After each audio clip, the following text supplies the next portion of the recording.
ప్రార్థన.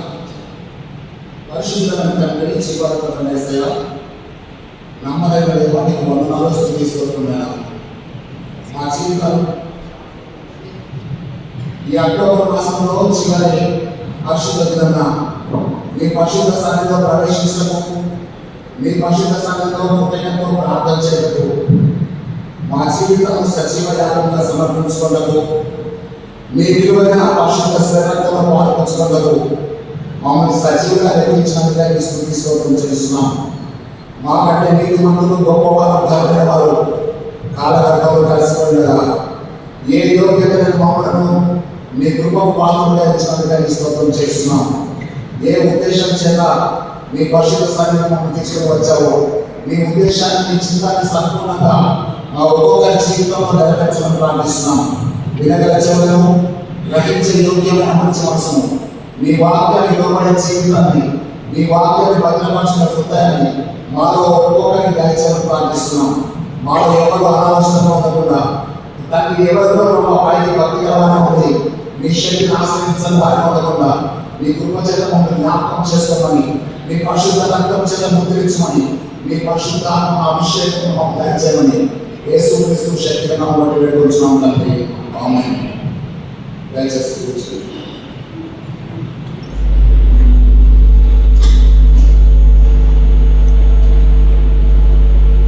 ప్రభువునందు ప్రియమైనటువంటి దేవుని బిడ్డలారా, ప్రభువైన యేసుక్రీస్తు నామములో మీ అందరికీ కూడా శుభం తెలియజేస్తున్నాను. దేవుడు మరి మనం సజీవంగా ఉంచాడు కనుక మనం ఈరోజు ఆయన పరిశుద్ధ సన్నిధిలోకి రాగలిగాం. ఇటు గొప్ప భాగ్యాన్ని దేవుడు నాకు ఇచ్చినందుకు దేవునికి నేను కృతజ్ఞతలు తెలియజేస్తూ నా దేవునికి స్తుతి చెల్లిస్తున్నాను. అదే రీతిగా నన్ను ప్రేమించి మరి నవంబర్ సంఘానికి పాస్టర్ చేయడానికి పంపించినటువంటి మన ప్రియతమ బిషప్ తండ్రి గారు, మరి పద్మారావు తండ్రి గారికి మరి నేను కృతజ్ఞతలు తెలియజేస్తున్నాను. దానితో పాటు నన్ను ప్రేమించి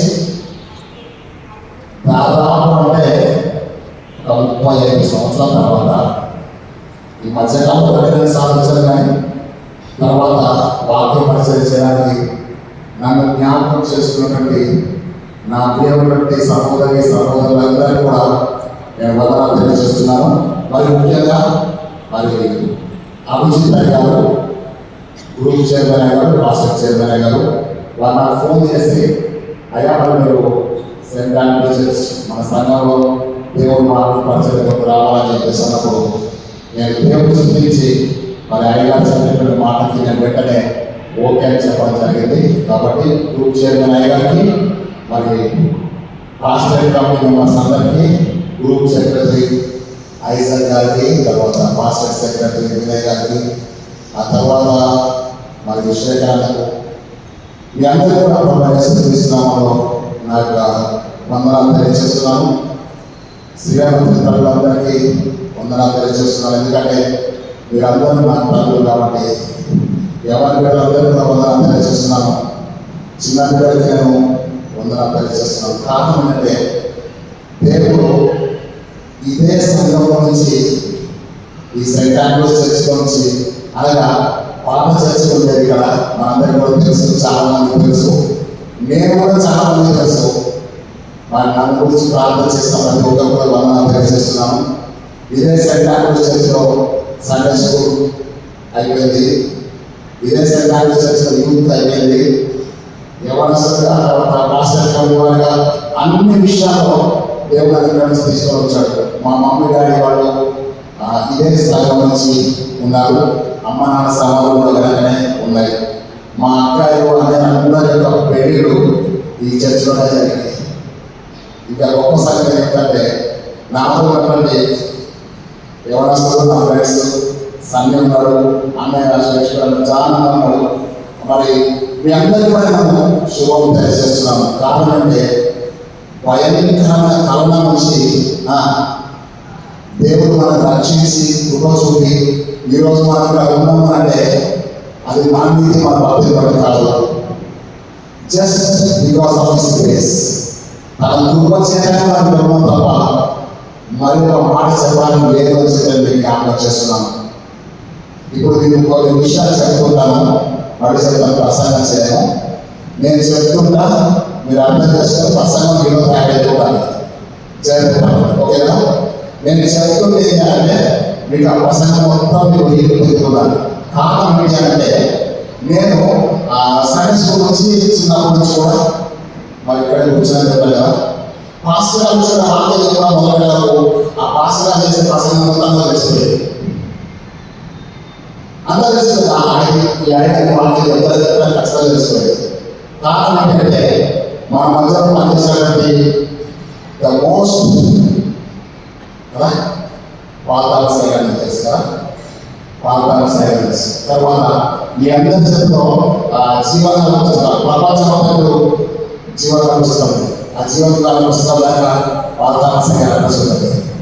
మొట్టమొదటి జీవనాల పుస్తకం ప్రింట్ చేసి ₹2 అమ్మింది మా డాడీ.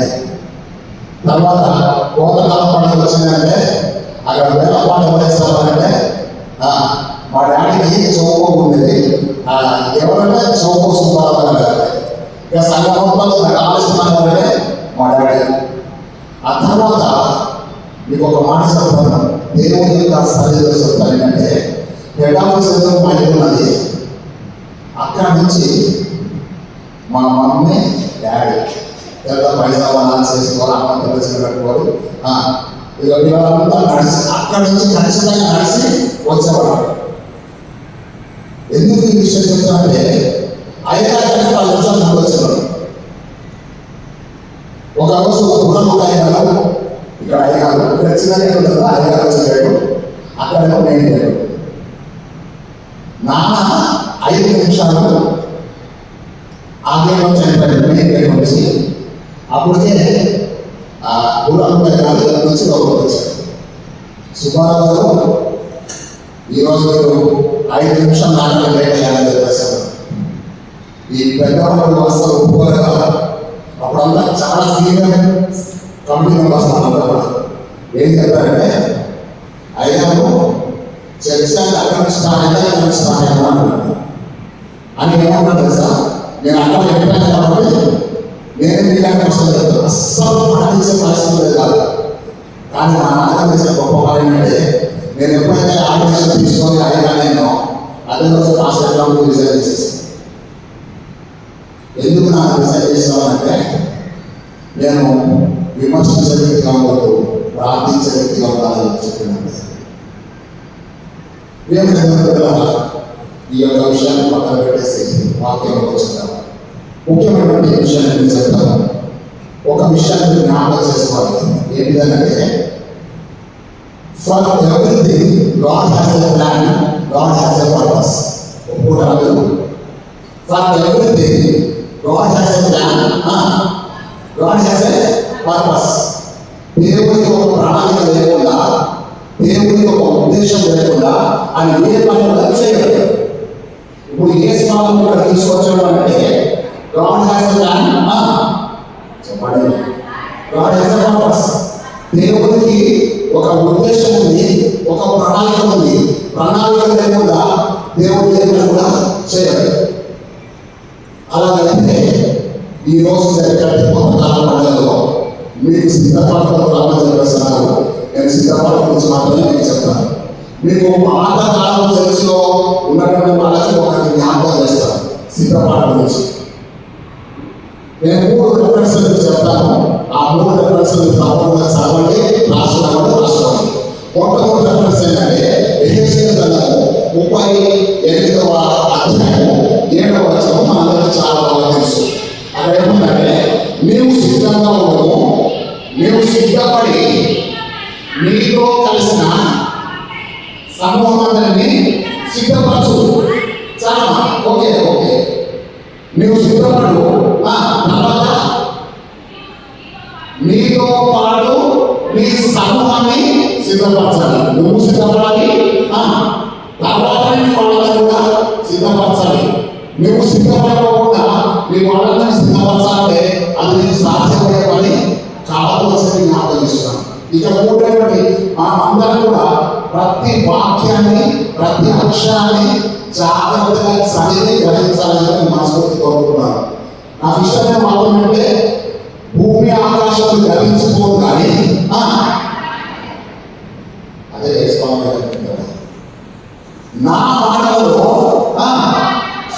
సున్నాను దొంగలను పోదు. అంటే దేవుని వాక్యం సున్నాకి ఉంది, పొడుగుని ఉంది.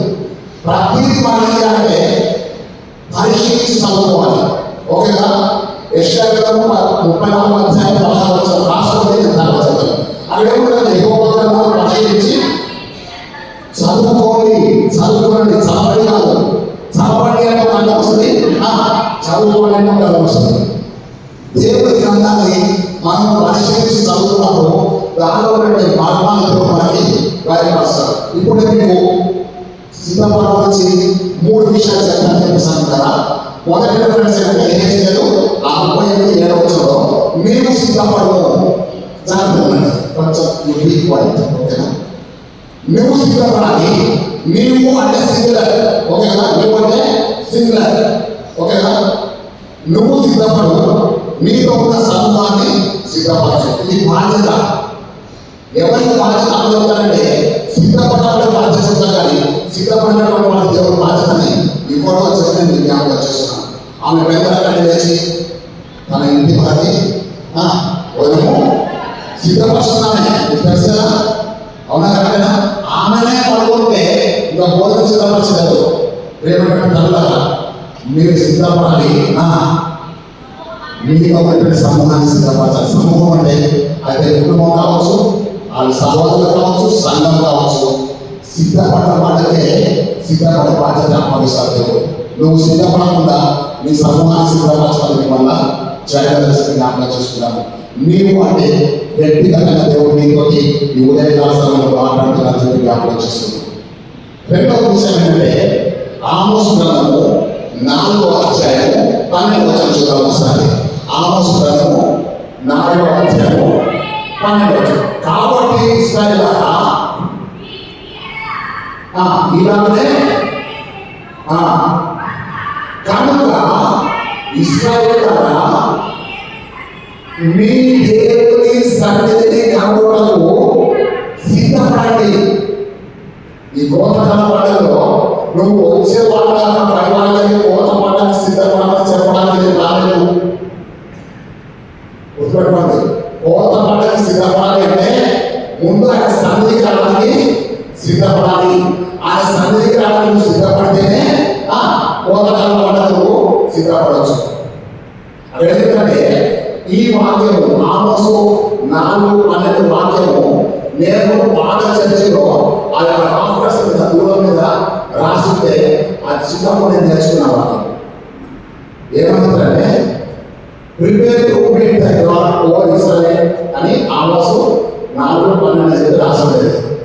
మీకు గుర్తుండొచ్చు చాలా మంది పెద్దవారికి ఆ ప్రతి రాఫ్టర్ మీద ఒక్కొక్క వాక్యం రాసలేదు.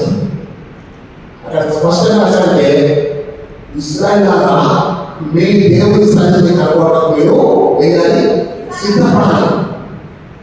మనం ఏమంటాం సార్, అక్కడ టైం ఉంది, చర్చికి పోదామా, ఏంటి వాళ్ళ చర్చికి రాలేదండి. మనం ఈ భాష వాడతాం, ఈ లాంగ్వేజ్ వాడుతున్నాం.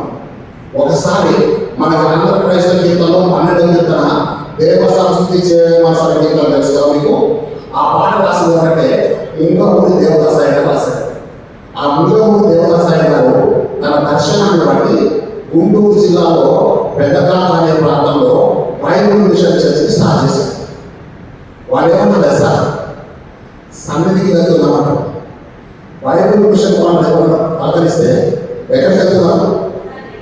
సన్నిధికి వెళ్తున్నాం. ఎవరి సన్నిధికి? దేవుడి సన్నిధికి వెళ్తున్నాం.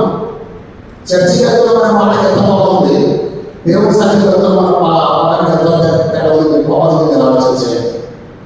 వాళ్ళు ఏమంటే సన్నిధి పాస్టర్ గారు వాళ్ళు ఏమంటాం, మా పాస్టర్ చేయడం అంటారు కదా. కానీ ఏమంటే వాళ్ళు ఏమంటారు, సన్నిధి పాస్టర్ గారు ఈరోజు సన్నిధిలో దేవుడు నాతోటి ఈ వాక్యం ద్వారా మాట్లాడడం చెప్తారు. ఇది ఏంటంటే దేవుడి యొక్క సన్నిధి. అందుకంటే ఇశ్రాయేలులారా, మీ దేవుడి సన్నిధిలో రావడానికి మీకు ఏమవసరం? సిద్ధపడడం. ఒక మాట మీరు జ్ఞాపకం చేసుకోండి, పూర్వం కనుక రాకముందు తల్లి కనుక సిద్ధపడతాం. అవునా? కళ్ళు కనుక ముందు చెప్పండి. ఆ మాట చెప్తే నిన్న మాట దొరికినట్టు. అవునా? నేనేం చెప్తాను భూలోకానికి రాకముందు తల్లి గర్భంలో సిద్ధపడతాం. పర్వతం కూడా భూలోకంలో సిద్ధపడతాం. అవును కదా. ఒక డీఓ గారు క్లాస్కి వచ్చాడు ఇన్స్పెక్షన్. మీకు తెలిసిన ఇప్పుడు డీఓ ఎవరు రావట్లేదు, కానీ ఆయన నాకు లేదు, ఎందుకు రావట్లేదు నాకు తెలియదు. కానీ మొత్తం వచ్చినప్పుడు డీఓ గారు వస్తున్నాం. మా టీచర్ మన టీచర్ ఇక్కడ కూర్చొని ఎక్కడ నాకు కనపడలేదు, కానీ నా 5వ తరగతి సింగరేణి స్కూల్ కలిగి అప్పుడు జిల్లా పరిషత్ స్కూల్ మేరీ విజయన్ గారు మాకు హెడ్ మిస్టర్స్గా ఉన్నారు. అప్పుడు ది స్కై అనేటువంటి ఇంగ్లీష్ పాటలో నేను ఫస్ట్ వస్తే నాకు ఒక పెన్సిల్ హెచ్పి పెన్సిల్ ప్రైజ్ ఇచ్చారు. అది నాకు బాగా గుర్తు. ఇక్కడ మీరు చాలా చూసినట్లయితే ఇస్రాయేల్ నీ దేవుని సన్నిధికి రావడానికి మీరు సిద్ధపడండి అంటే, నువ్వు తల్లి గర్భంలో సిద్ధపడితే భూలోకంలో మంచిగా ఉంటావు, భూలోకంలో సిద్ధపడితే పర్వతంలో మంచిగా ఉంటావు అని చెప్తాను. పర్వతంలో బయట ఉండదు, మీకు తెలుసా? పర్వతంలో ఉపవాస ప్రాంతం ఉండదు, పర్వతంలో ఆదివారం ఉండదు. అవునా? మీకు తెలిసే సంగతి. ఉపవాసం ఉండాలనుకుంటే భూమి మీదనే, ఓకేనా? బైబిల్ చదవడం పూర్తి చేయాలంటే భూమి మీదనే, ఒకరితో క్షమించాలంటే భూమి మీదనే, ఒకరితో సమాధానపడాలంటే భూమి మీదనే. నీ జీవితము విలువైంది. నువ్వు దాన్ని కాపాడుకున్నాను ఇష్టం, పోగొట్టుకున్నాను ఇష్టం. చెప్తామండి, ఇస్రాయేల్ మీ దేవుని సన్నిధిని కాపాడడానికి వేరే సిద్ధపడండి. మన ప్రార్థన ఏంటంటే, ప్రభా నన్ను సిద్ధపరచు కదా. మనం సిద్ధపరచువాడు ఆయనే కదా. వెలుచూపు వాళ్ళలాగా విశ్వాసం ఉన్నాను మేము జీవించున్నాము. మనం సిద్ధపరచువాడు పరిశుద్ధాత్మ దేవుడు.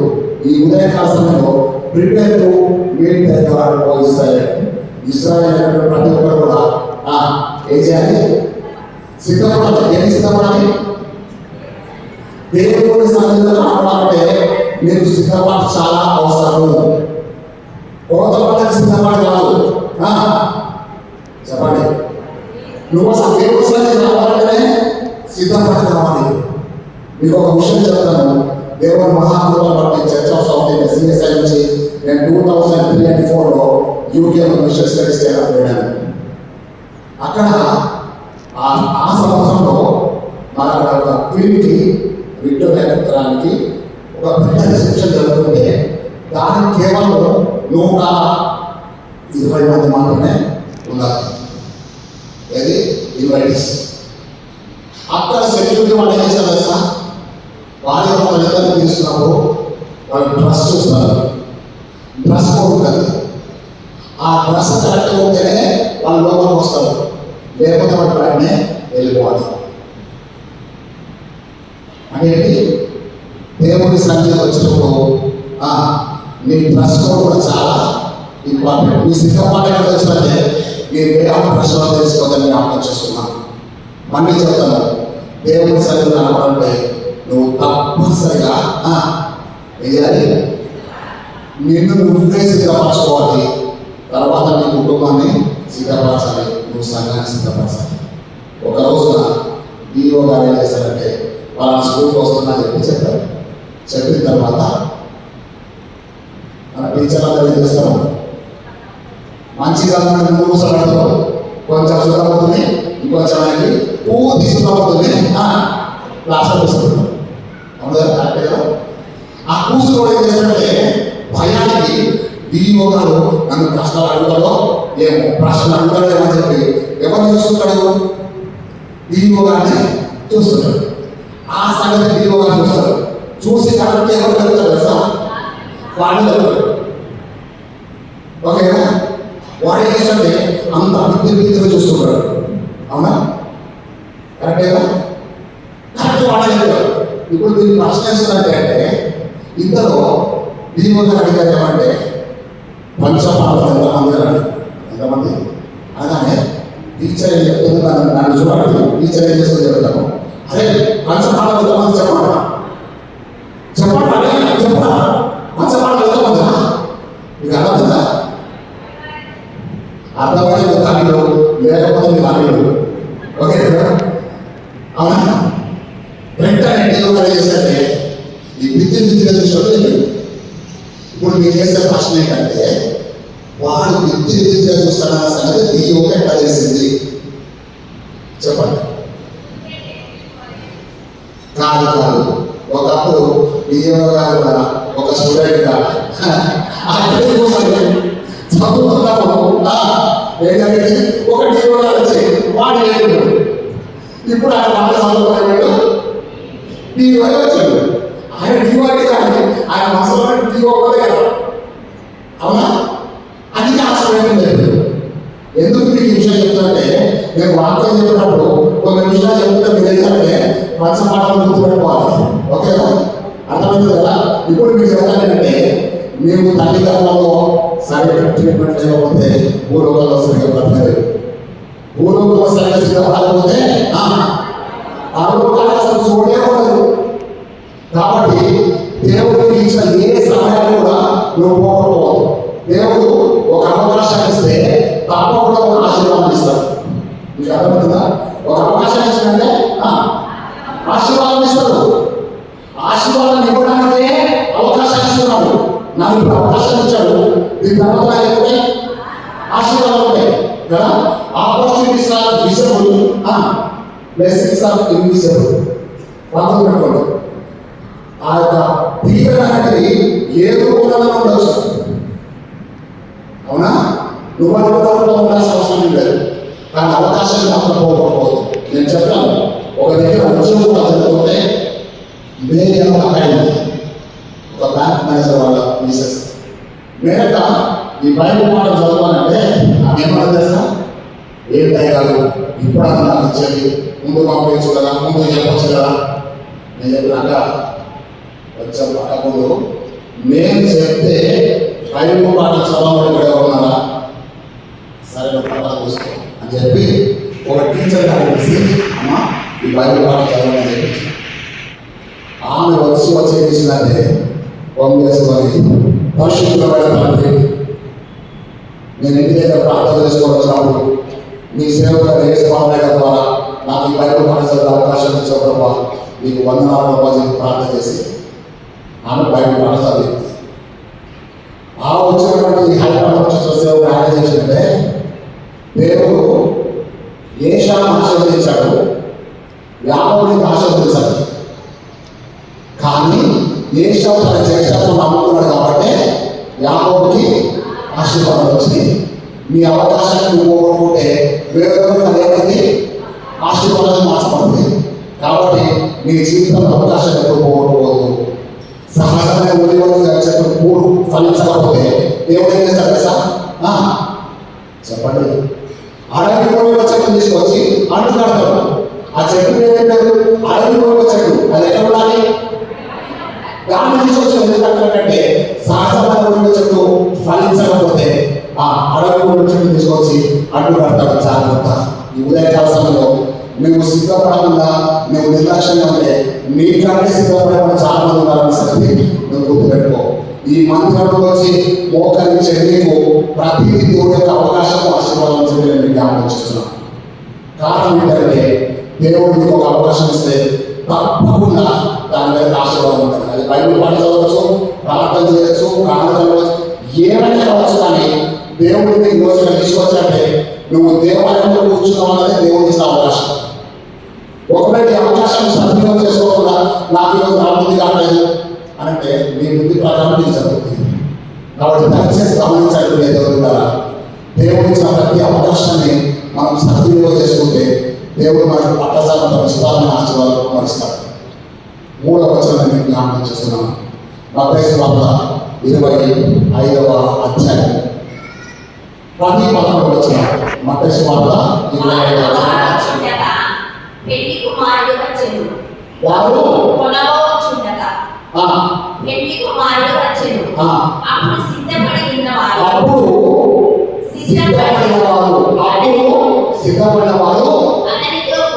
అతనితో కూడా పెళ్లి విందుకు లోపలికి పోయి అంతటి తలుపు వేయబడెను. అంతే. మీకు అర్థమైందా? సిద్ధపడిన వారు పెళ్లి విందులోకి ఎక్కడికి వెళ్ళారు? లోపలికి వెళ్ళారు. సిద్ధపడిన వారు లోపలికి వెళ్ళారు. సిద్ధపడిన వాడు బయట మళ్ళీ చెప్తాను. అర్ధరాత్రి కేవలం నిలబడాలి. ఇక్కడ వాక్యంలో కూర్చోబడిన తర్వాత ఆ పైన ఉన్నది ఆ 9వ వచనంలో కూడా ఇదిగో పెండ్లి కుమారుడు ఎలాగ ఇదిగో పెండ్లి కుమారుడు ఆయనను ఎదుర్కోవాలంటే అని సెయింట్ ఆండ్రూస్ చర్చ్లో ఒక దూత వచ్చి కేవలం చెప్తే ఎవరితో పలుకుతారు? సిద్ధపడిన వారు అతనితో కూడా లోపలికి వెళ్ళిపోతారు. సిద్ధపడలే వారు బయట విడవబడతారు. అంతట తలుపు వేయబడలేదు. అప్పుడు నన్ను తలుపు చెప్పండి.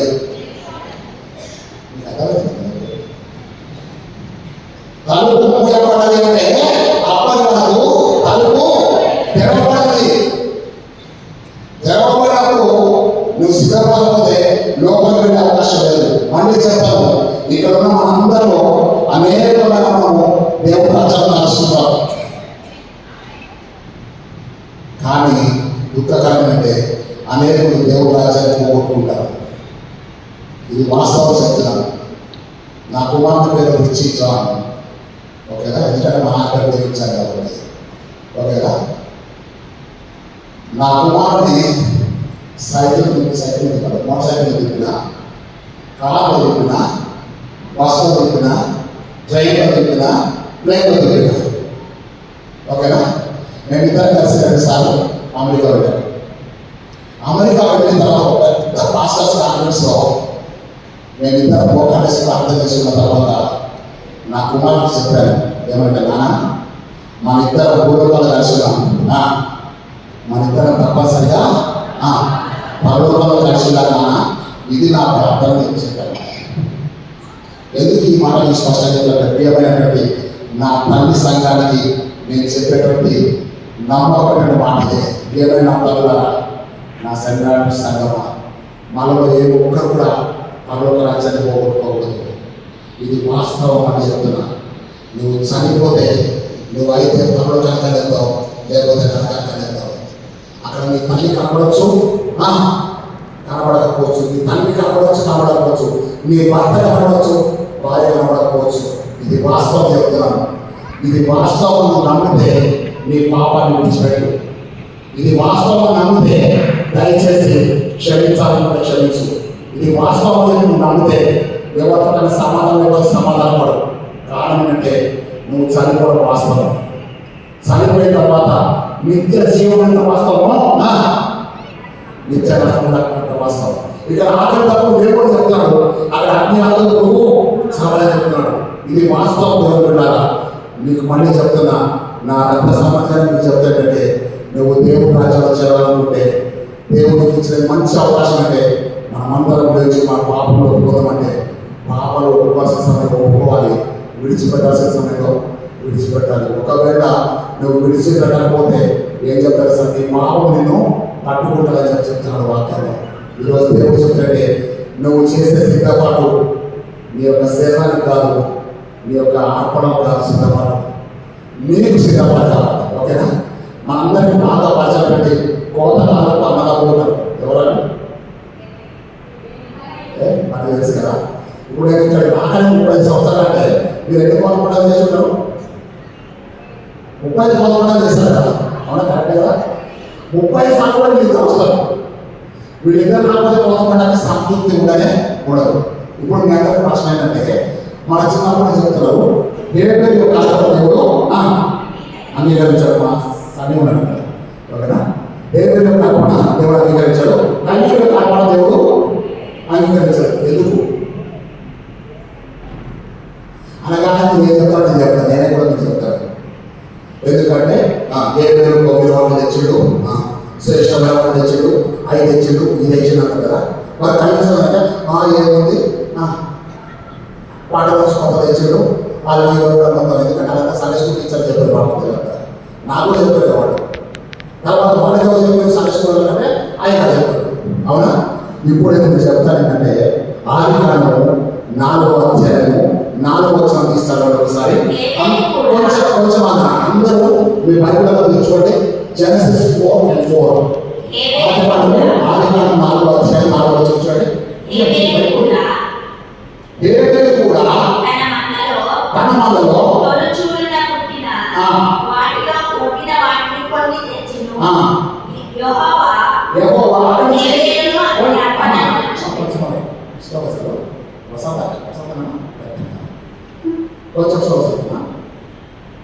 వచనాలు స్పెసిఫిక్గా చూడండి. ఏ దేవుడు యెహోవా ఏ దేవుడు అతని యొక్క అర్పణము లక్ష్య పెట్టండి. ఓకేనా? ఫస్ట్ ఎవరిని ఏ దేవుడు అతని అర్పణ కదా. ఫస్ట్ ప్రయారిటీ ఎవరికి? ఏ దేవుడు కరెక్ట్గా ఉంటే ఏ దేవుడు అర్పణలో దేవుడు లక్ష్యం ఇస్తాడు. నెక్స్ట్ ఏం చేస్తా? కయ్యూరును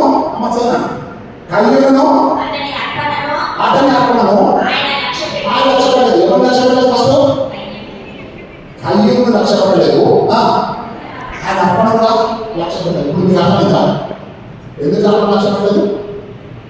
ఏ దేవుడు ఎందుకు లక్ష్య పెట్టాడు? ఏ దేవుడికి ఇష్టమైంటే ఏ దేవుడికి అర్పణ దేవుడికి ఇష్టమైంది. కయ్యూరు ఇష్టమలేదు కాబట్టి కయ్యూరు అర్పణ దేవుడు అంగీకరించాడు. Person is precious then the offering. అర్థమైందా? అర్పణ కంటే కూడా నువ్వు చాలా ముఖ్యం. సామెతలు 23:26 ఏముంటుంది తెలుసా మీకు? నాకు కూడా నీ హృదయాన్ని నాకు ఇవ్వు అంటది కదా. సామెతలు 23:26 నాకు కూడా నీ హృదయాన్ని నాకు ఇవ్వు. కోత పడని కానుక ఇవ్వు అని చెప్పట్లేదు. ఏం చెప్తున్నాడు? నీ హృదయాన్ని ఇస్తే నీ అర్పణ మొత్తం వచ్చేస్తారు. నీ హృదయాన్ని ఇవ్వకుండా హృదయంలో పెట్టుకుంటావు, అర్పణ కూడా తీసుకొస్తావు. అది దేవునికి ఇష్టం కానీ కాదు. ఎందుకంటే నీవు అంతరంగంలో శ్రద్ధను కూర్చున్నావు, ఆంతరంగంలో నాకు జ్ఞానాన్ని తెలియజేస్తున్నావు. కారణం ఏంటంటే మనుషులు లక్ష్య పెట్టిన వాడిని యెహోవా లక్ష్య పెట్టాడు. 1 సాముయేలు 16వ అధ్యాయము ఆ యొక్క 7-8 వచనాలు ఉన్నది. ఒకవేళ 1 Samuel 16:17 and 8 అక్కడ స్పష్టంగా అంటే అతని రూపంలో ఎత్తులను లక్ష్య పెట్టదు.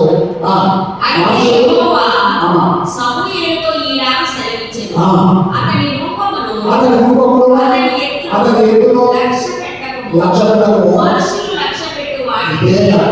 మనుషులు లక్ష్య పెట్టు వాడిని లక్ష్య పెట్టడు. మనుషులు భయరూపం చూస్తారు కానీ హృదయం లక్ష్య పెట్టినట్టు. అంటే దేవుడు హృదయము దేవుడు లక్ష్య పెట్టాడు కాబట్టి దేవుడి యొక్క అర్పణ దేవుడు లక్ష్య పెట్టాడు. కయ్యూరు లక్ష్య పెట్టాడు కాబట్టి కయ్యూరు యొక్క అర్పణ కూడా లక్ష్య పెట్టాడు. ఒక పాస్టర్ నాతో కొట్టాడు. ఆయనకు బాగా తెలిసిన విషయం ఏంటంటే నాతో ఉన్నప్పుడు నాకు బిర్యానీ అంటే చాలా ఇష్టం. ఓకేనా? ఏం చేశారు చేస్తామా? కరెక్ట్ మధ్యాహ్నం 11 ఒక మంచి బిర్యానీ బ్యాగ్ పెట్టుకోవచ్చు. అంతకుముందు చేసేటో నాతోటి కొట్టాలి. సరే తలుపు తీసేదో వేసుకోవాలన్నా వచ్చాడు. ఎవరు అన్నా నాకు తెలిసి ఆయన ఎవరన్నా తెలిసారు. ఎవరన్నా అంటే నేనన్నా నువ్వు నీకు ఇష్టమైన బిర్యానీ వచ్చాను హావేరి వచ్చాను. ఆయన లోపల రాగానే ఇంకా అసలు ఆ బిర్యానీ కూడా లోపల కాలేదు కానీ గది మొత్తం బిర్యానీ వాసన వస్తుంది. నేను చెప్పాను, అరే నువ్వే నాకు నచ్చినప్పుడు నీ బిర్యానీ ఎవరికి ఇవ్వాలి అని ఏం చెప్పినట్టే, నువ్వు దయచేసి నీ బిర్యానీ బ్యాగ్ పట్టుకొని నువ్వు బెటర్ ఫ్రమ్ హియర్ అని చెప్పాను. నువ్వు వద్దు, నాకు అలవద్దు. నేను మళ్ళీ చెప్తాంటే మోసపోడి దుష్ట అదే వేసుకోవాలని చెప్తాడా. మోసపోడి దుష్ట సాంగత్యం మంచి నడవడిని చెడుకును. ఎక్కడుంది?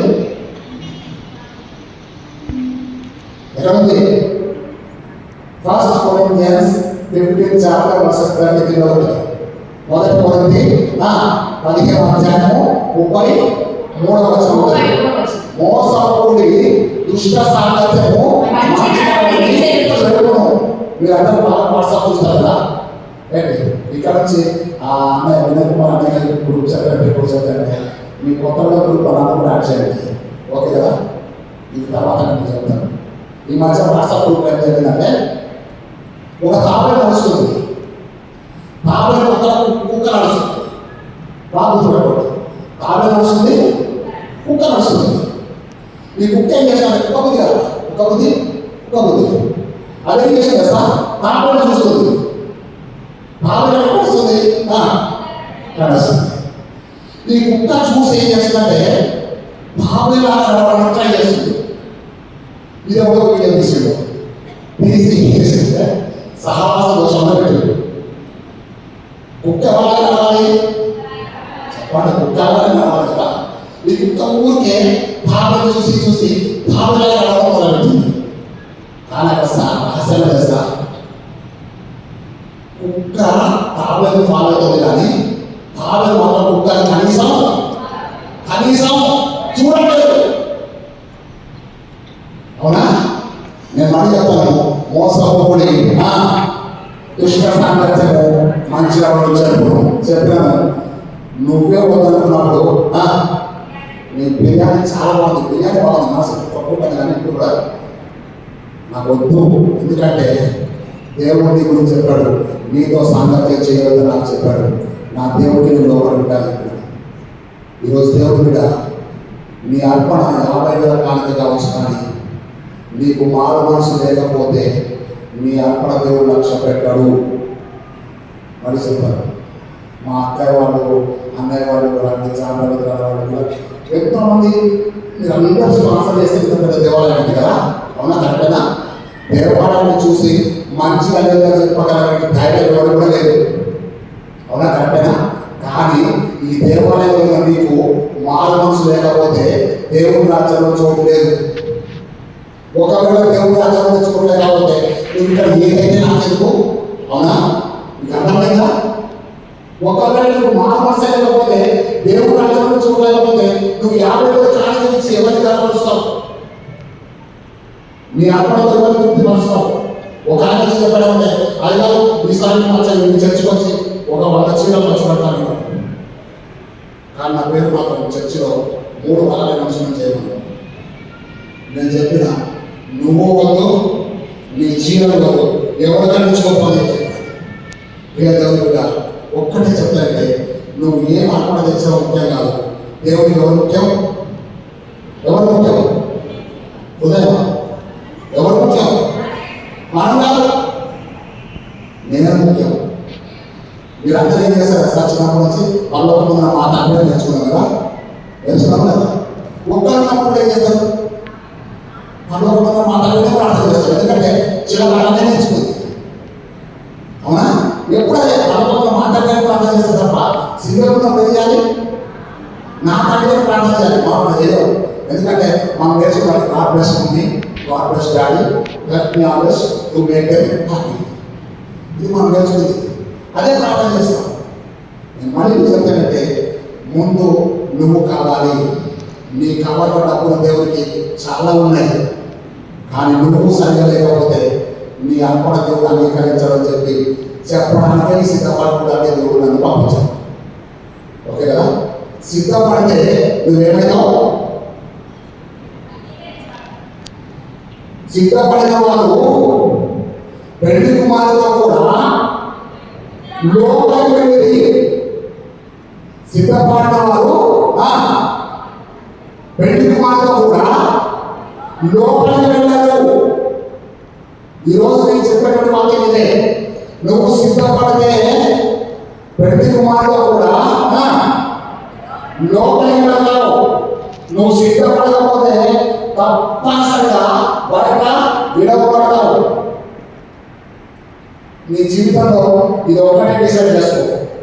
నీకు అర్పణ ముఖ్యం కాదు, నువ్వు దేవుడి స్వరూపంలో చేయబడవు కనుక నీవు ముఖ్యమని చెప్పి దేవుడు వాళ్ళకి సెలవిస్తుంది.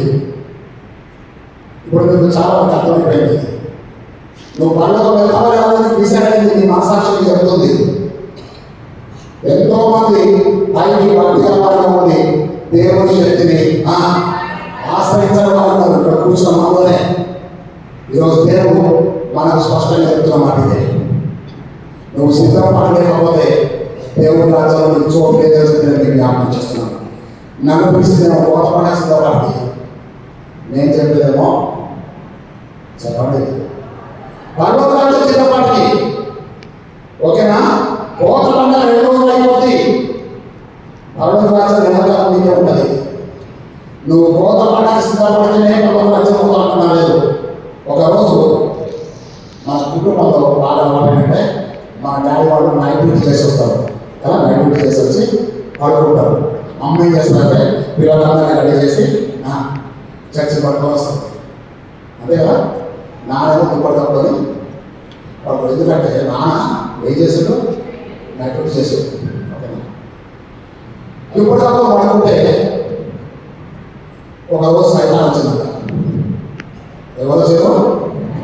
సైతాన్ వచ్చి ఇక్కడ ఎవరైనా పేరుంటే మర్చిపోండి, ఇంటి కాదు, దేవుడైనా బాగున్నామా అని దేవుడైనా బాగున్నామా అంటే ఇంతమంది ఎవరైనా చూస్తాను కడుపునా దేవుడని ఈయన ఎక్కడ అసలు ఈ స్వామిగా వెళ్ళిగా చూస్తున్నట్ట. అరే నా భార్య కూడా చర్చికి పోయింది కదా, నన్ను ఎవరు పిలుస్తామని చెప్పి కళ్ళు చూస్తున్నట్టుగా కళ్ళు జరుగుతున్నారు. ఎవరు అంటే ఏదైనా నన్ను ముందుగా సైతాన్ని పిలుస్తారు. సంఘంలో ఏం పిలుస్తారా? సైతాన్ని పిలుస్తారు. ఏదో నువ్వు అనుకున్నావు కదా, నేను పలకరించుకోవాలని వచ్చినా కదా, ఎక్కడ ఇంట్లో దుప్పుడు తప్పుంటాయి గుర్తుపెట్టుకోండి. గుడికి వచ్చిన పలకరిస్తుంది సైతాన్ని. ఎవరు పలకరిస్తుంది? ఎవరైతే గుడిలో రాకుండా తప్పుకొని పడుకుంటారు, లేకపోతే పనులు తప్పించుకుంటే వాళ్ళ తప్పకుండా సైతాన్ని పలకరిస్తుంది. ఎక్కడ పలకరిస్తుంది? గుడిలో పలకరిస్తుంది. ఏం చెప్తున్నారు కదా, ఏమిటన్నా మీ భార్య పిల్లలు చేయాలి, నాకు తెలవదా? వాడు చర్చి మన నువ్వేమన్నా ఎక్కడ పడుకున్నావు అంటే నేను నైట్ డ్యూటీ చేసి వచ్చిన పడుకున్నాను. ఏంటన్నా నువ్వు పని చెప్తాను, మీరు పనుల రాజా పోవాలని లేదా అని అడిగింది. ఏంటన్నా పనుల రాజా పోవాలని లేదా అంటే లేదు పనుల రాజు. మరి నీ భార్య పిల్లలు గుడికి పోయి కూడా పోలేదు, నువ్వు గుడికే పోలేదు. చెప్పండి, పనుల రాజా పోవాలన్నా నీ ఇష్టం. పనుల రాజా పోవాలంటే ముందు గుడికి మోటర్ వేసుకో, వచ్చేవాళ్ళు మాత్రం ఇక్కడ మంచంలో రాబడదు. ఇక భయానికి ఏ భయానికి? సైతాన్ భయానికి బయటది చేసుకొస్తాడు. తన భార్య అబ్బో నా భర్త మారిపోయాడు, ఉపవాసం ప్రార్థన చేసినాం, శుక్రవారం ప్రార్థన చేసినాం, శరీరాన్ని వచ్చేసాం ప్రార్థన చేసినాం, ఇంకేమన్నా భర్త ఏదన్నా మంచి భయాలు వేస్తాడు. గుడికి మంచిగా గుడికి వస్తుంది. గుడికి వస్తున్న వరకు ఇద్దరికి జీతాలు వచ్చింది. జీతాలు వచ్చే వరకు దశాంశాలు వేయాలి కదా. ఈయన చేశాక అప్పుడు ఎంత జీతం? 15,000 జీతం. 15,000 జీతానికి దశాంశం అంతా 1,500. అప్పుడు మా సైతాన్ని వచ్చేటప్పుడు ఇది కావాలి ఏంటంటే 150 రూపాయలు ఉంటుంది నా బాబుతో. ఓకేనా? అయితే వీళ్ళు ఎట్లా పెడుతున్నారు? 150 రూపాయలు పెడుతున్నారు. అసలు ఎంత పెట్టాలి? 15 రూపాయలు పెట్టాలి. అవునా? ఇతరులు ఏమైందంటే 150 రూపాయలు బాగా పెట్టి కలర్ తీసుకోవాలి. మళ్ళీ వచ్చింది అన్న దేవుడైనా జీతాలు వచ్చినాయని అడుగుతుంది. వచ్చింది అన్న మరి కవర్లో మీరు ఎట్లా పెట్టింది అంటే ఏం ఆనందం చేసే తల్లి మీరు మాట్లాడండి. ఓకేనా? అయితే 150 రూపాయలు పెట్టింది అనుకున్నా. అదేనా దశాంశం దశాంశం దేవుడి కదా. మనం 15,000 జీతామంటున్నావు, 150 అంటున్నట్టు దశభాగాలు ఎక్కువ. దశభాగంటే దశభాగం, అదే దశభాగం అంటే 150 రూపాయలు. అవునా? అదే కదా పర్వతం పోవాలంట. నువ్వు పర్వతానికి పోవాలంటే బయటంటే మన ఈ లోకంలో దేవుడి యొక్క దశభాగాన్ని నువ్వు ఇవ్వకపోతే పర్వతానికి పోతున్నా. అమ్మ కాదు మన పెట్టాలి, 1500 పెట్టాలని చెప్పి 1500 పెట్టాలి. రోజు అసలు ఎక్క ఆడుతుందా? మీకు తెలుసా? బాగుపడితే తక్కువ ఆకారాన్ని కోరుతుంది. మీకు తెలుసు ఇంట్లో నా భర్త గుడికి వస్తున్నాడు, నా భర్త చెప్పింది ఏమని? అమ్మ 150 రూపాయలు మనం పెట్టాల్సింది 1500 పెట్టాలని చెప్పి అక్క బాగా చెప్తే నేను అమ్మ ఇంత మాట్లాడేది దేవుడు మన ప్రాంతం ఆలోచించుకో సరిగ్గా అంటున్నాడు. అయిపోయింది. ఎక్కడ గుడికి వస్తున్నారు, దశాభాగం ఇస్తున్నారు. ఇంత ఆ అయ్యగారు సంగతి దగ్గర కన్నం ఆ దేవుడు గారు వాడాలి. దేవుడు గారు మంచి ఏం చేశారంటే నెక్స్ట్ 90 రూపాయలు పెట్టారు. ఆ తర్వాత గంటలు పైకి లేదు. ఏ గంట సార్ బిజినెస్ పెట్టేస్తారు. ఒకరోజు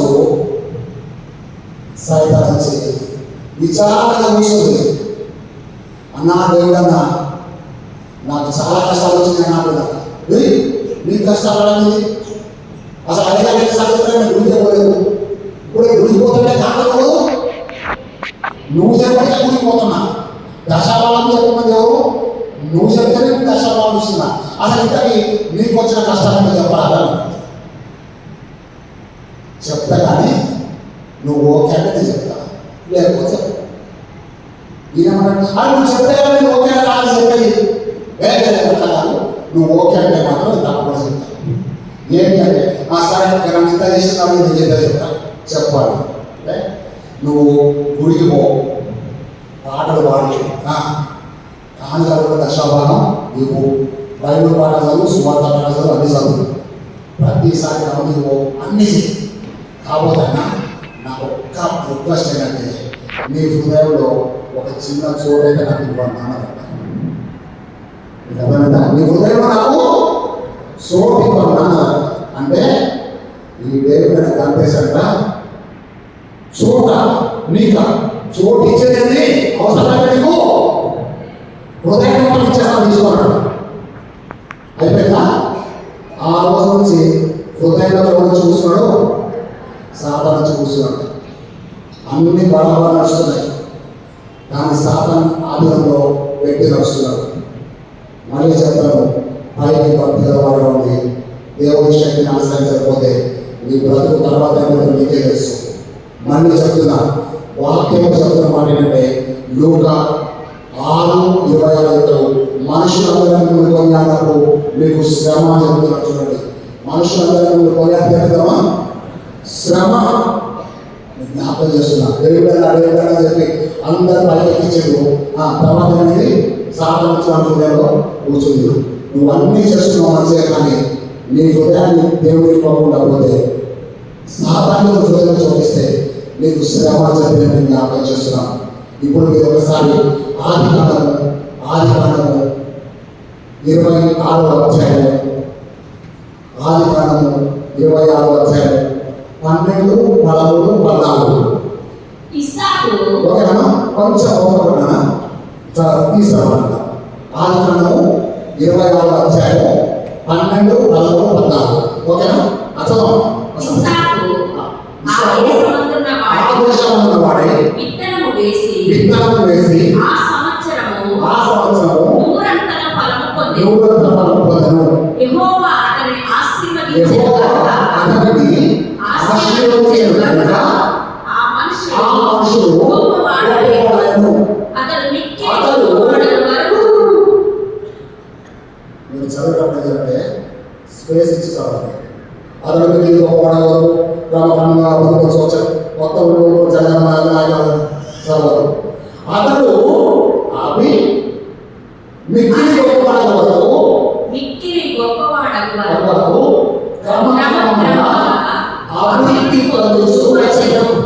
వచ్చే కంటిన్యూస్ ఓకేనా? ఇక మీరు చాలా చూడండి, ఈ వాక్యం చెప్పిన తర్వాత ప్రసంగం మొత్తం మీకు అర్థం కావాలి.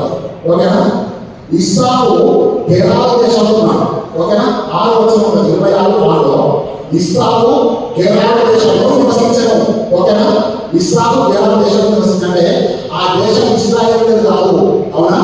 ఇస్సాకు ఉన్నటువంటి దేశము ఇశ్రాయేలు కాదు, యూదుది కాదు, ఇస్సాకు దేశం అసలే కాదు. ఓకేనా? ఏం జరిగింది? ఇస్సాకు గెరారు దేశంలో ఉన్నాడు. ఆ దేశంలో ఆయన ఏం చేశాక విత్తనాలు వేసి ఆ సంవత్సరము 100 ఫలాలను పొందాను. ఓకేనా? బాగు చేసుకోండి. దేశము వేరే దేశము ఇస్లాం దేశం కానే కాదు. అదేవిధంగా మనం నివసించే ఈ లోకము మనది కాదు. ఓకేనా? కేరళ దేశం ఇస్లాం కాదు, ఈ లోకం మనది కాదు. ఈ లోకం కాదు కాదు శాశ్వతము అసలు కాదు. ఈ లోకం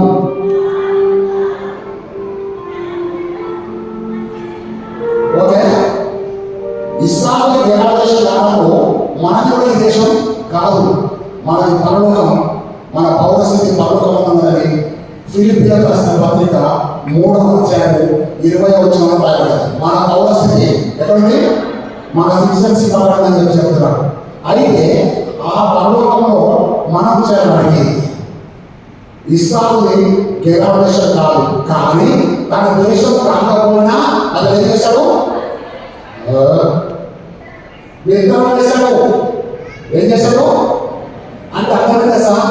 ఈ లోకం మీద కాకపోయినా నువ్వు చేయాల్సిన పని చేయాలని అర్థం. అయితే అతడు విత్తనం వేస్తే ఏం జరిగింది? సంవత్సరాంతము నూరంతా పంట కోసాడు. దేవుడు ఆ మనిషిని దేవుడు ఆశీర్వదించాడు కనుక అన్నాడు. మీరు జాగ్రత్తగా వినండి. ఇస్సాకు ఏం చేశాడు? అన్నీ చెప్పండి, దయచేసి చెప్పండి.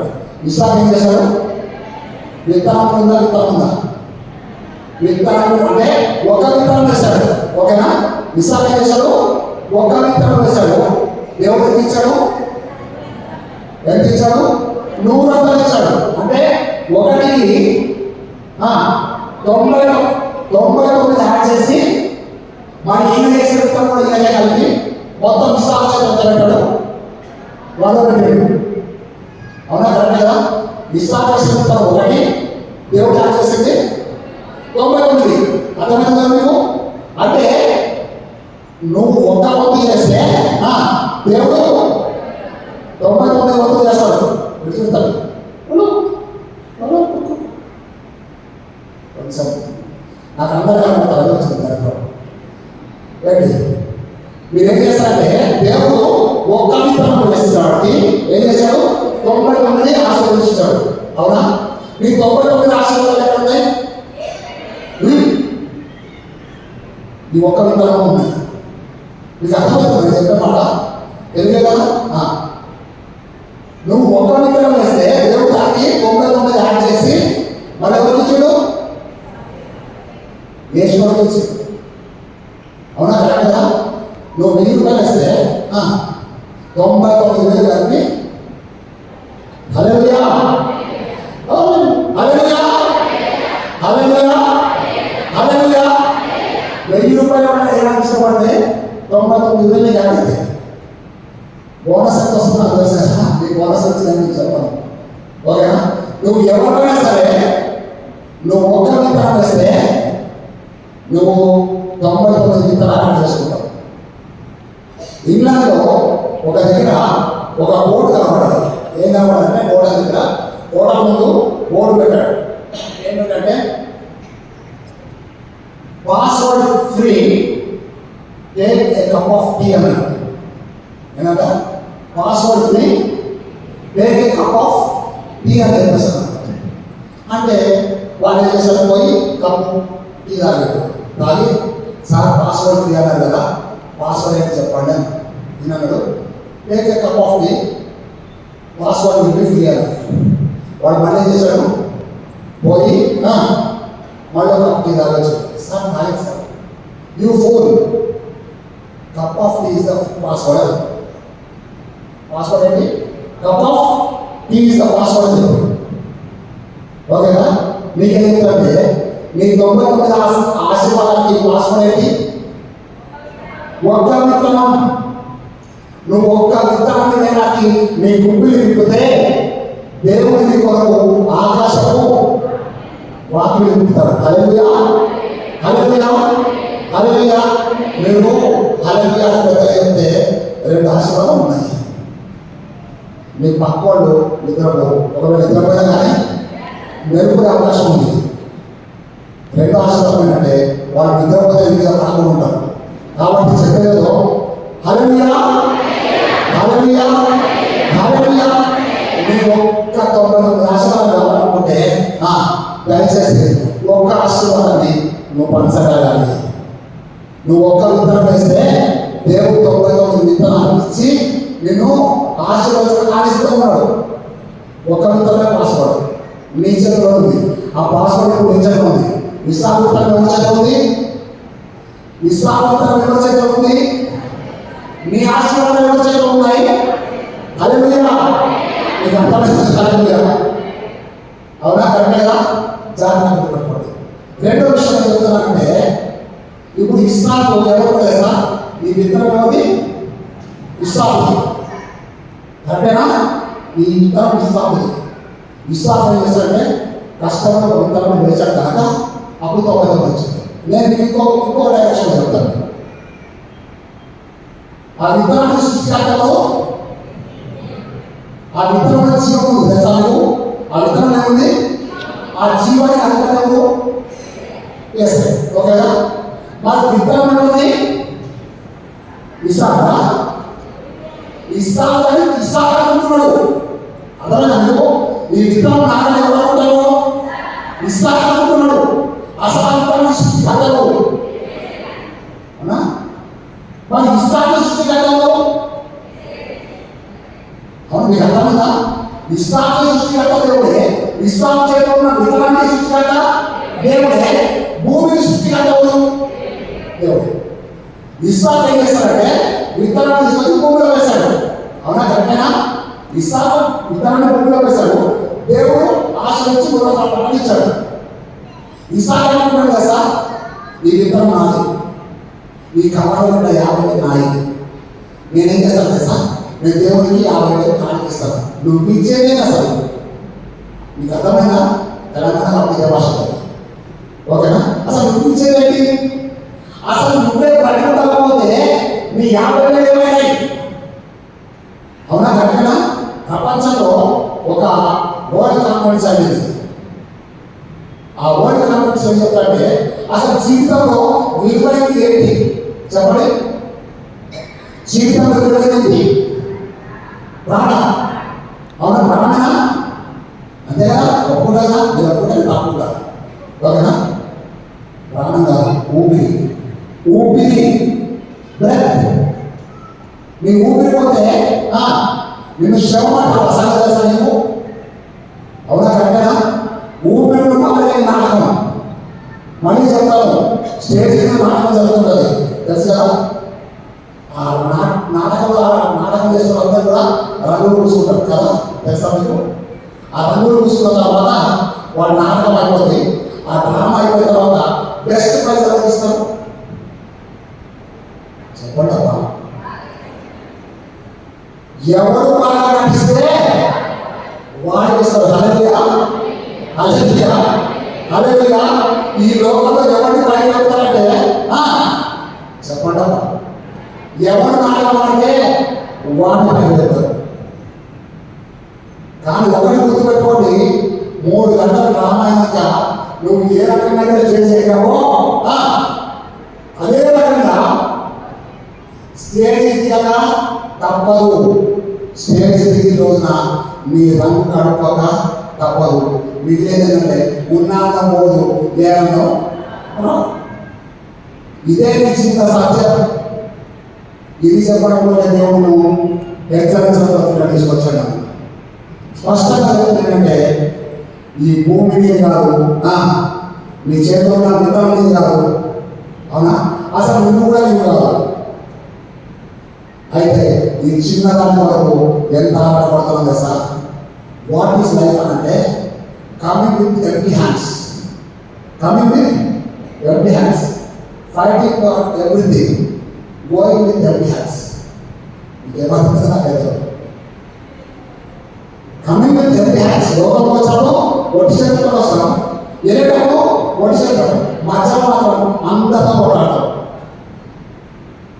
ఎందుకు పుట్టిన కాదు, ఎందుకు చచ్చిన కాదు, ఎందుకు పోరాటం చేసినప్పుడు అది కదా జరిగింది అంటే జరిగింది.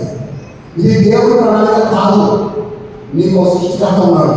అవునా? కరెక్టేనా? నువ్వు దేవుడి చేత సృష్టించబడినట్లయితే దేవుని కృతజ్ఞతగా జీవించిన అవసరం. ఇంకొక విషయం చెప్తాను. దేవుడు చూడండి, అర్థం 26:13 చూడండి. దేవుడు కొంచెం పైన దేవుడు ఆ మనిషిని ఆశీర్వదించను, అంతేనా? ఎందుకంటే దేవుడు అతన్ని ఆశీర్వదించాడు కనుక ఆ మనుషులు గొప్పవాడు ఉందా? ఏ మనుషుని ఆశీర్వదించాడు? మనకు తెలిసి ఇస్తా. నేను మీకు చెప్పేదంటే ఎవరైతే విత్తనం వేశారో ఆ మనుషులు ఇస్సాకని రాయొచ్చు బైబిల్లో.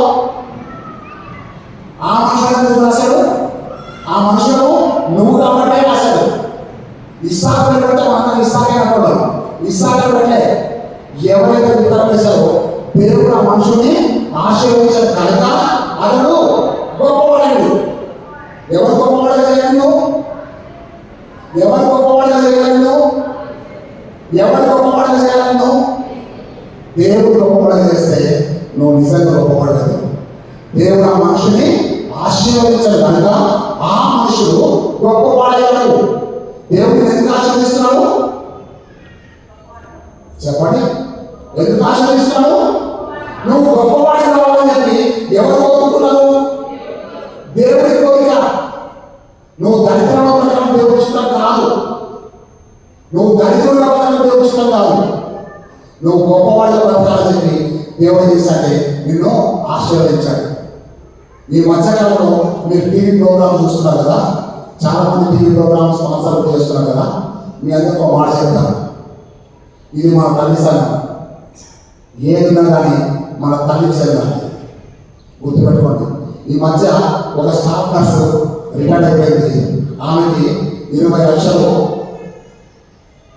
డబ్బులు వచ్చింది.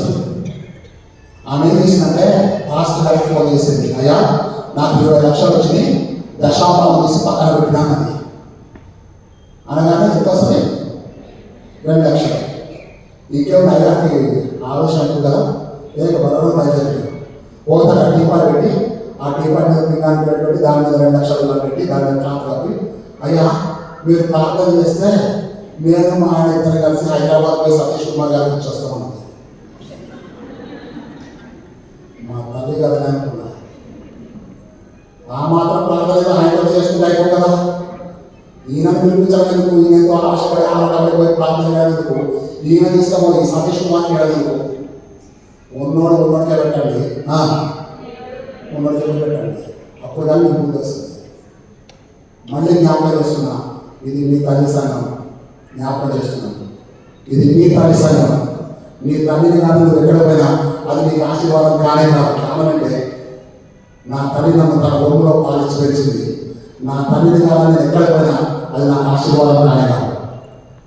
ఈరోజు మళ్ళీ చెప్తున్నా, నీ ప్రతి స్థితికి ఇంత మందిలో నువ్వు ఆలోచిస్తున్నావు అంటే ఇది నీ తల్లి సంఘం జ్ఞాపకం చేస్తున్నావు. దేవుడు మనుషులను ఆశీర్వదించాడు, అతడు గొప్పవాడైపోయాడు. మీరు ఎక్కడ చూడండి, ఇప్పుడు ఈ మధ్యలో టీవీ మీరు బాగా చూస్తారు కదా ప్రోగ్రామ్స్. ఇగో నేను టీవీ స్క్రీన్లో చేయబడ్డా, మిమ్మల్ని నేను పిలిపిస్తా, మీరేం చేయాలి? ఆ టీవీ స్క్రీన్ మీద చేయబట్టి ప్రార్థన చేసుకోండి. అసలు మీకు ఒక విషయం చెప్తాను, అసలు దేవుడు ఎవరు చెప్పండి? అయ్యో దేవుడు ఆత్మ కనుక ఆయన ఆరాధించున్నావు, ఆత్మతో సత్యంగా ఆరాధించాలి. నువ్వు ఆరాధించే దేవుడు ఎవరు? ఆత్మస్వరూపి కదా. అదే రక్త మాంసాల విషయం లేదు. అందుకే ఆత్మ సంబంధులు ఉంటారు, శరీర సంబంధులు ఉంటారు. అవునా? కరెక్టేనా? ఆత్మ సంబంధులు మోసపట్టం చేస్తారు, శరీర సంబంధులు మోసపట్టం చేస్తారు. ఈరోజు నువ్వు ఏ మోసపట్టం చేసినా ఫలం మాత్రం నీకు తప్పదు. ఇస్సాకును దేవుడు ఆశీర్వదించాడు. అసలు నువ్వు ఎప్పుడు దేవుడు ఆశీర్వదించాడు తెలుసా? ఎప్పుడు ఆశీర్వదించాడు? ఆదికాండం 1:27 దేవుడు వాళ్ళ స్త్రీలను పురుషులుగా సృష్టించాడు. దేవుడు వాళ్ళని ఉందా? బైబిల్ ఉందా? ఎప్పుడు ఆశీర్వదించాడు? నిన్ను సృష్టించినప్పుడే ఆశీర్వదించాడు. అవునా? నువ్వు ఇంకెక్కడికి పోతున్నావు ఆశీర్వాదాలని చెప్పి ఆశీర్వాదాల పండుగ, మూడాల పండుగ, ఏదో పండుగ, ఏదో పండుగ.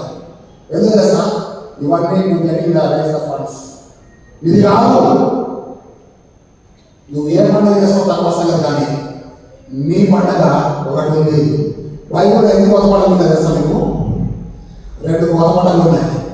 ఒకటి ఇశ్రాయేలు జరిపించినటువంటి కోత పండుగ నిర్గమకాండము 23:16 ఉంటుంది. నువ్వు ఓకేనా?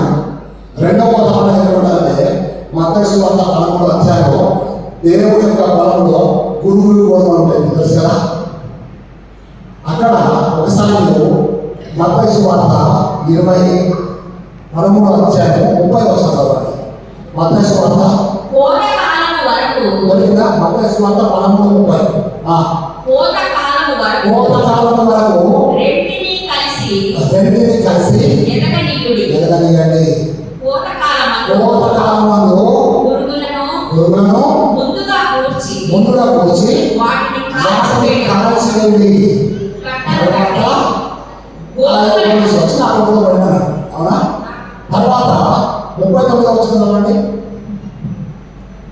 వాటిని విత్తిన శత్రువు అపవాది. ఆ, కోత యుగ సమాప్తి. కోత యుగ సమాప్తి. ఆ, కోత కోయి కోత పోయాడు దేవదూతలు. ఓకేనా? మీకు అర్థమైందా? అక్కడ ఒక మాట ఏంటంటే రెండింటిని కలిసి ఎదగలిగండి. అవునా? నేను ఒక రోజు రొట్టె ద్రాక్ష ఇస్తుంటుంటే ఒక ఆయన వచ్చి మా దగ్గర కట్ చేసుకోవచ్చు మంచిగా వచ్చాడు. రొట్టె ద్రాక్ష నేను ఇచ్చాను. ఇస్తే ఆ పక్కన ఉన్నటువంటి వాళ్ళు ఎవరో గొలిగి వాడి కడుపుతో మండిపోయి ఆడలేక నన్ను అడుగుతున్నాడు అయ్యారు వాడికి ఎందుకు రొట్టె ద్రాక్షాసం ఇచ్చామన్నాడు. నేను చెప్పిన వానికి ద్రాక్షాసం పట్టితే నీకే తక్కువ అంట. అసలే నేను మొదలు వచ్చి సెంట్ ఆండ్రూస్ పెట్టాను కదా, ఎప్పుడేమన్నా ఓపిక లేదు పడలేదు. ఆయన ఇస్తే నీకేది అంత ఆడడం నీకు కూడా ఇచ్చిన కదా, నీకు కూడా రొట్టె ద్రాక్షాసం ఇచ్చాకే వాడు నిన్న రాత్రి తాగి మోరికాడు పడిపోయాడు. మేమే చూసినాం. ఎక్కడి నుంచి అంతేనా? ఆయన తీసిన మోరికాడు తీసుకొచ్చినావు, నేను ఫుల్ మాత్రం నాశనం చేసుకొని ఇక్కడ దాకొచ్చావు. అక్కడ ఏం చెప్తున్నా సార్, గోధుమలతో పురుగులను కలిసి ఎదగనైనా ఎవరు చెప్పినా ఆయనే చెప్తున్నాడు. ఇక్కడ కూర్చోవాలి భాష జరుపుకుంటారు. అదేమన్నా ఇంతమంది భాష ప్రభావం పడదు. మీరు గుర్తుపెట్టుకోండి. మళ్ళీ చెప్తాను, యథార్థం చెప్తాను, మీకు బాగా వచ్చినా చెప్తాను. గురువులు ఉన్నాయి, గోధుమలు ఉన్నాయి. గురువుల స్థానం గురువులే ఉంటుంది. గోధుమ కోతకాలం మాత్రం తప్పదు. కోతకాలం వరకు మారు మనసు లేని వచ్చి రొట్టె ద్రాక్షాసం తీసుకోండి, మారు మనసు వచ్చి కూడా రొట్టె ద్రాక్షాసం తీసుకోండి. ఆయన పని ఇస్తాడు. ఆయన చెప్తాడు ఏమని రెండింటిని కలిసి పెరగమన్నాడు. ఎప్పుడు మీరు ప్రకటన గ్రంథం 27వ అధ్యాయం 10వ వచనం చదవండి. చదవండి మనం అవసరం చదవండి. 10వ వచనం. మరియు అతడు నాతో ఈనాడు చెప్పాడు, ఈ గ్రంథమందున్న ప్రవచన వాక్యములకు ముద్ర వేయవలదు, కాలము సమీపమై ఉన్నది. హల్లెలూయా, హల్లెలూయా, హల్లెలూయా. కాలము సమీపమైనది. అందరూ కాలము సమీపమైనది. చెప్పమ్మా. అన్యాయం చేయువాడు ఇక్కడ 1 2 3 4 లెక్క పెట్టుకోండి. అన్యాయం చేయకూడదు, అన్యాయం చేయము. నెంబర్ 2 అపవిత్రుడు. నెంబర్ 2 అపవిత్రుడు. నెంబర్ 3 నీతిమంతుడు. నెంబర్ 4 పరిశుద్ధుడు. ఎన్ని గ్రూప్స్ ఉన్నారు? 4 గ్రూప్స్ ఉన్నారు. ఎక్కడ? ఇక్కడ సంగతి. ఓకేనా? అన్యాయం చేసేవాడిని అంటే మోస్ట్ ఆఫ్ ది పీపుల్ ఎట్లున్నారంటే చూడండి ఎట్లున్నారు, ఎదుర్కొన్నారు. నెంబర్ 1 గ్రూప్ ఎవరిది? అన్యాయం చేసేవాడి. నెంబర్ 2 గ్రూప్ ఎవరిది? అపవిత్రుడు. నెంబర్ 3 గ్రూప్ ఎవరిది? నీతిమంతుడు. దాని భాషలు పర్సెంటేజ్ తగ్గిపోయింది. అవునా? ఇది జరగబోయేటువంటి ప్యాటర్న్ ఏంటంటే అన్యాయం చేసేవాడికి అన్యాయం చేయని చూడు ఎంత డైలాగ్ జరుగుతుంది. వాళ్ళ సాగు వాళ్ళ బాధ్యత జరుగుతుంది. అన్యాయం చేసేవాడు అన్యాయం చేయని. అపవిత్రుడికను అపవిత్రుడు ఉండని, నీతిమంతుడికను నీతిమంతుడు ఉండని, అశుద్ధుడికను అశుద్ధంగా ఉండని. ఇది ఎవరి మాట? ఏ స్వామి కాదు, ఏసై మాట వాస్తవం అయితే ఇది జరిగే కూడా వాస్తవం గుర్తుపెట్టుకో. నువ్వు అన్యాయస్తుడిగా ఉంటే అన్యాయస్తులు దేవుడు రాజ్యంలో వారసులు కావాలని జ్ఞాపకం చేస్తున్నాను. ఇది దేవుని మందిరం అయితే, ఇది దేవుని సన్నిధి అయితే నీ బ్రతుకు తూకం మూసే ఒక రోజు నేను జ్ఞాపకం చేస్తున్నాను. ఈరోజు దేవుడు ఎందుకు నన్ను ఇక్కడ పంపించాలంటే నా సంఘం వరకు నేను ప్రార్థన చేసే రోజులు ఉన్నాయి. అందుకే దేవుడు ఇక్కడ పంపించాడు. మనలో ఎవరు కూడా దేవుని తూకంలో తక్కువ కనపడకూడదు. మనలో ఎవరు కూడా దేవుని రాజ్యాన్ని పోగొట్టుకోకూడదు. మళ్ళీ చెప్తానంటే ఆదికాండం 26:13 వస్తే అతను మిక్కిలి గొప్పవాడేవాడు. క్రమక్రమంగా అభివృద్ధి చెందుతూ క్రమక్రమంగా అభివృద్ధి చెందాలి. దేవుడు ఏం చేశాడు సార్? ముందు ఆశీర్వదించాడు. తన సామెతలు 10:20లో యెహోవా ఆశీర్వాదించు నరక కష్టం లాంటి ఆశీర్వాదం అర్థం కాదని మాట్లాడతారు. అవునా? దేవుడు ఆశీర్వదించిన తర్వాత వదిలిపెట్టలే. ఆశీర్వదించి ఏం చేశాడంటే అతను గొప్పవాడైన తర్వాత అతను మిగిలి గొప్పవాడు. అస్సలు మనం క్యాచ్ చేయలేకపోతున్నాం. అతను మిగిలి గొప్పవాడాలి. గొప్పవాడైన వాడు చెప్పండి. మిక్కిలి గొప్పవాడు వారు క్రమక్రమంగా అంటే స్టెప్ బై స్టెప్. నరమంతా వస్తుంది, నరం మీద ఉండడానికి ఒకసారి వస్తే వాడికి బాధ వస్తుంది. ఓకేనా?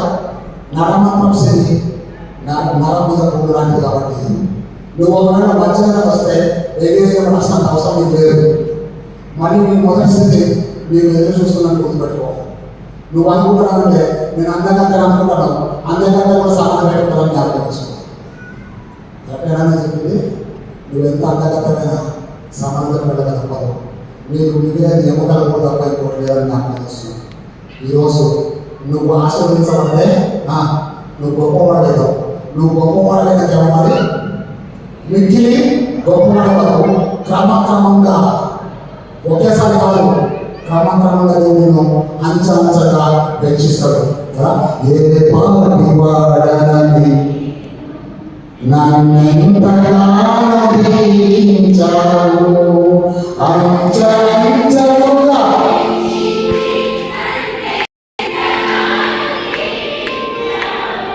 ఏ పాటి వాడనని అందరూ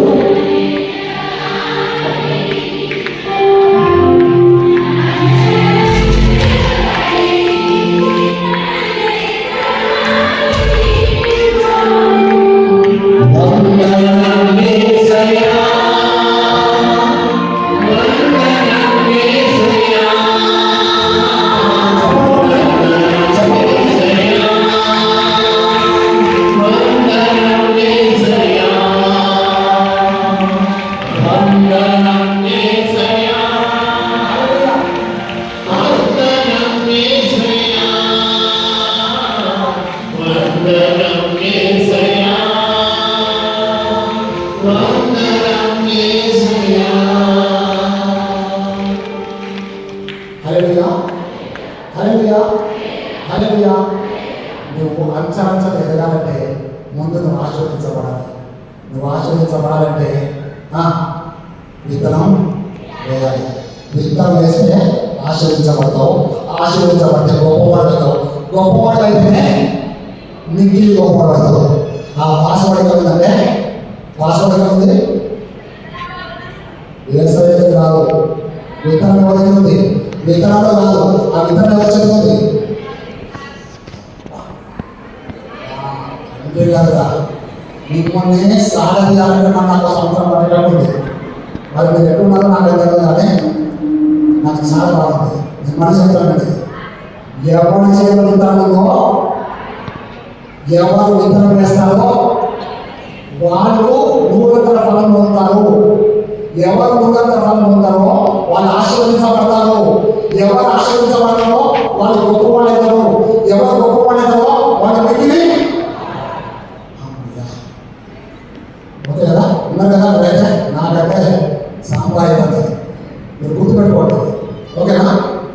మేము కోత పండుగ విత్తనాలు ఏమో చెప్తానంటే నీకు యేసు ప్రభు చెప్పిన కోత పండుగ వేరే తెలుసా నువ్వు? ఇదిగో కట్టేది పొలంలో చూడండి, అవి ఇప్పుడే కోత వచ్చి తెల్లవారున్నాయి. కోత విస్తారంగా ఉంది అని లేదు. ఇది కోతకు సమయం.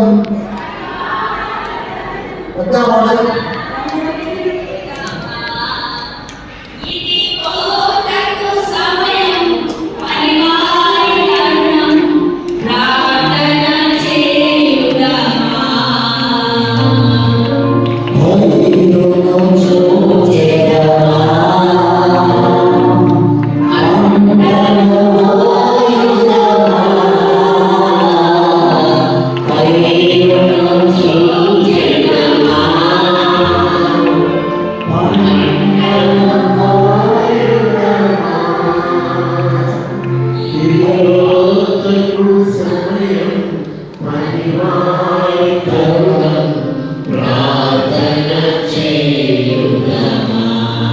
చాలు. ఒకవేళ ఏ సైజ్ అయితే కోతపడాలండి, ఇది కోత సమయం అనివార్యం. మనం ఏం చేయాలి? ప్రార్థన చేయాలి కదా. అండర్స్టాండ్ చేయాలి, ప్రార్థన చేయాలి. అనుమానం ఏంటంటే పని చేయాలి, అంటే సేవకులు పని చేయాలి. సేవకులు కొయ్యాలంటే ప్రార్థన చేసే పనులు, ప్రార్థన చేసే సంఘం ఉండాలి. సంఘంలో ప్రార్థన చదువుతుంటే పనివాడు పోయి పొలంలో పని చేస్తుంటే అది దేవుడు మనకు వచ్చిన తరుణం అని చెప్పి జ్ఞాపకం చేస్తున్నాం. మనం ప్రార్థన చేయాలి, పనివాడు చేయాలి, పని చేయాలి. ఏం పని చేయాలన్నది సమూయేలు ఫస్ట్ కింగ్స్ రాజుల మొదటి గ్రంథము 17వ అధ్యాయం. ఒకసారి తెలియండి. First Kings 17th chapter. ఓకేనా?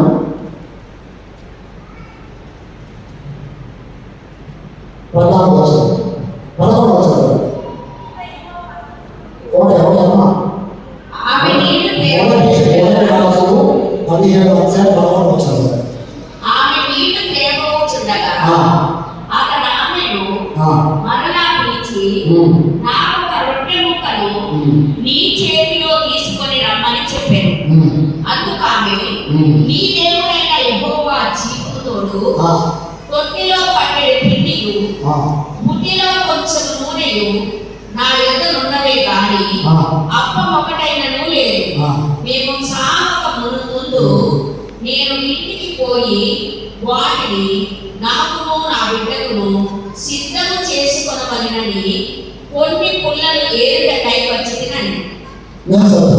అప్పుడు ఏరియా ఆమెతో ఇట్లా భయపడవద్దు, నేను పోయి చెప్పినట్టు చేయను. అయితే అందులో నాకు ఒక అప్పము మొదట చేసి నా దగ్గర తెమ్మని తీసుకుంటాను. తర్వాత మేము నీ బిడ్డలు చేసుకోవడం చూస్తుంటారు. ఇది మీకు ఇంకొక పాస్వర్డ్ చెప్తాను. అక్కడ ఏంటంటే మొదటి అప్పం తీసుకొచ్చి మనం పాస్వర్డ్ ఏంటి? మొదటి అప్పం. ఓకేనా?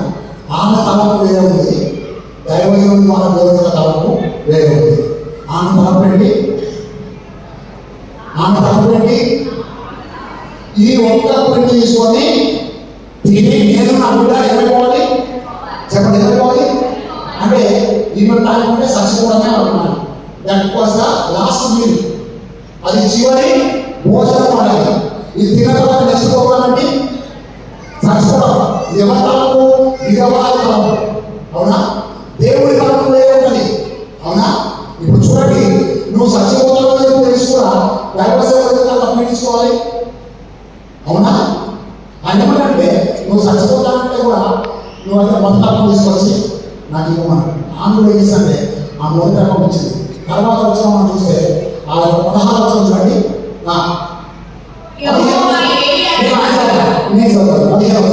ఇశ్రాయేలు యెహోవా సెలవిస్తున్నాడు అని చెప్పి అంతటా ఆమె వెళ్ళి ఏలియా చెప్పిన మాట చేయగా అతడును ఆమెయు ఆమె ఇంటి వాళ్ళు అనేక దినములు భోజనం చేసి వచ్చింది కదా.